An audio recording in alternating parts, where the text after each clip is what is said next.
Good morning, student. Once again, we are back to the lecture regarding P block elements. Now we discuss about the isoelectronic. It means the species having the same number of electron.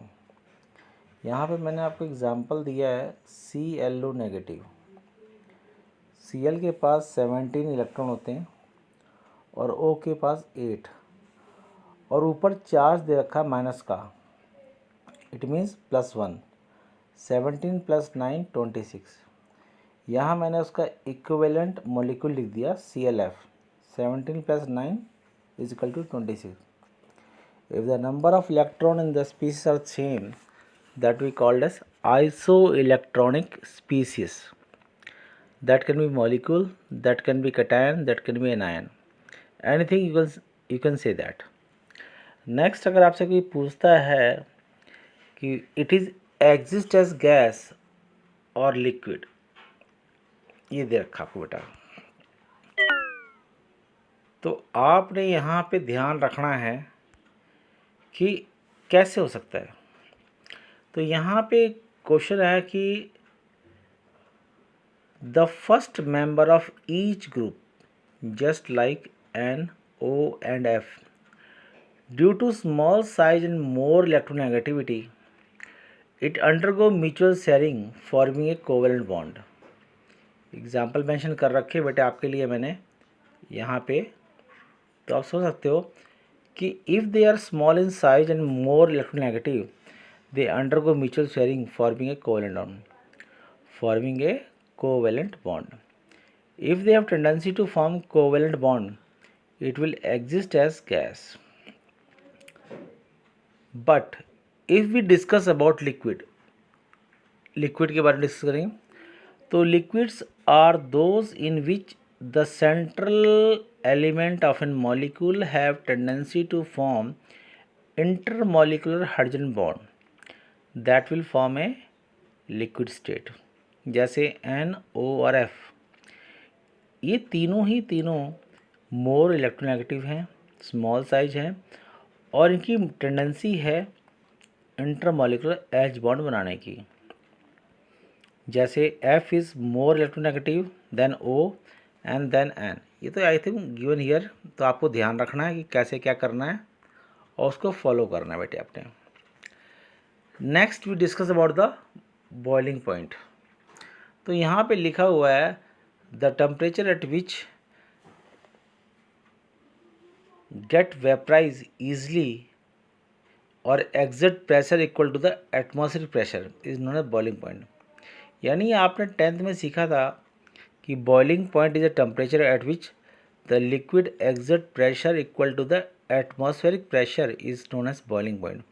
तो यहाँ पे वही topic को discuss किया गया कि कैसे क्या होना है क्या नहीं होना, आपने उन चीज़ों को फॉलो करना है और समझना है. तो यहाँ पे जैसे ही अगर हम मूव करते हैं down the group, boiling point depends upon the intermolecular bonds of interaction just like hydrogen bond. और जैसे आप जाओगे नीचे तो intermolecular force of bond is decreases because the electronegativity of an element decreases down the group. जब कोई element की electronegativity decrease करती है तो उनकी टेंडेंसी बॉन्ड बनाने की डिक्रीज करती है. इसलिए लिखा है कि NH3 have more boiling point than PH3, H2O have more boiling point than H2S and HF have more than HCl. Because simple सा रीज़न बेटा, अगर आप कंपैरेटिवली स्टडी कर रहे हो तो N और NH3 और PH3 में दोनों में H है. The things which are common is not a matter of discussion. The things which are different is a matter of discussion. N और P में N का साइज स्मॉल है और मोर इलेक्ट्रोनेगेटिव है. It have more tendency to form a intermolecular H bond. Likewise, other group में भी हम same answer देते हैं. Next proceed to next lecture. अगर आपसे कोई पूछता है कि it is a protic acid, monobasic, dibasic, tribasic, etc. Then go through diagram. I have given you two example यहाँ पे दिया एग्जांपल, और एक एग्जांपल आपको दिया यहाँ पर H4P2O7 H3PO2। तो यहाँ पे मैंने डायग्राम बना रखा है आपको समझाने के लिए कि P have 5 valence electron the outermost shell. तो डबल बॉन्ड हमेशा किसको मिलेगा, O को मिलेगा बेटे। और जितने H है, because we are discussing about the N, P, S and Cl, these are the acidic. In case of acidic, the acids like acid means which soon dissociate H ion in aqueous solution। और acid में हमेशा बेटा H जो है O से bind करता है और O जो है सेंट्रल एलिमेंट से बाइंड करता है। तो यहाँ पे जितने आपको OH दिखते हैं, जैसे मान लो बेटा आपको एग्जांपल लेते हैं आपके लिए कि यहाँ पे OH एक है, तो ये मोनोबेसिक है, मोनोबेसिक, और it have tendency to lose 1H, तो it is a protic acid.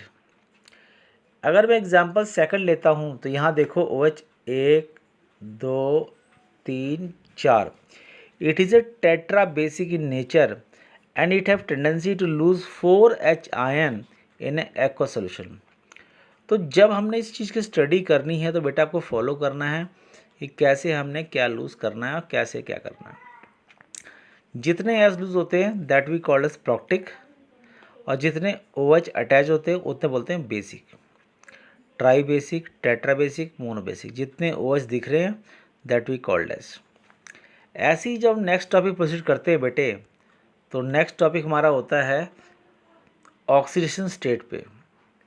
और यहाँ आपने ध्यान रखना है, if in our syllabus 15th, 16th, 17th and 18th group is involve, तो 18th ग्रुप कभी भी कोई इलेक्ट्रॉन लूज नहीं करता except xenon, because it have fulfilled outer most electronic configuration.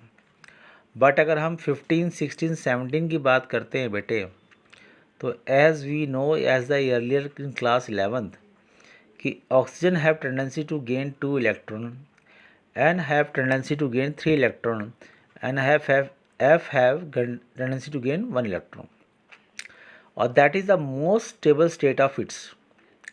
इनका नेचर लेने का है, मगर बेटा डिपेंड करता है कि सामने वाला रिएक्टेंट या कोई भी element which has tendency to attach have tendency to gain और लूज इलेक्ट्रॉन। तो ये लूज भी कर सकते हैं और गेन भी कर सकते हैं। If we are talking about 15 group, तो 15 की जो ऑक्सीडेशन स्टेट है -3, 15 ग्रुप को आप डिवाइड करो तो 2 8 5, इट मीन्स आउटर में से कितने हैं 5 electron. It have tendency to lose 5 electron maximum, क्योंकि 5 इलेक्ट्रॉन लूज करने के बाद उसका कन्फिग्रेशन हो जाएगा 10, achieve a noble gas configuration. After that it will not going to lose single electron. तो मैक्सिमम जो उसकी कन्फिग्रेशन होती है वो होती है 5, और मिनिमम के लिए आपने 2 माइनस कर देना है, तो कितने होगी +3। ऐसे 16 के लिए +6 +4, 17 के लिए +7 और +5, सेम थिंग। और the element which have intermediate state, आपको मेंशन कर रखा है बेटे, यहाँ पे मेंशन कर रखा है यहाँ पे कि if the element have intermediate state it can undergo a disproportionate reaction, means it can gain electron or it can lose electron। this is the main thing you have to remember that कि अगर कोई बंदा बीच में खड़ा है तो आपने ये चीज़ ध्यान रखनी है। जैसे मान लो बेटे कि P की वैलेंसी कितनी है +3, कितनी है +3, तो +3 वाला +5 भी जा सकता है, +5 जा सकता है, और -3, इट कैन लूज इलेक्ट्रॉन और इट कैन गेन इलेक्ट्रॉन। तो any element have tendency to show both, it undergo disproportionate reaction। in a single time reaction an element can gain or lose electron to show a disproportionate reaction।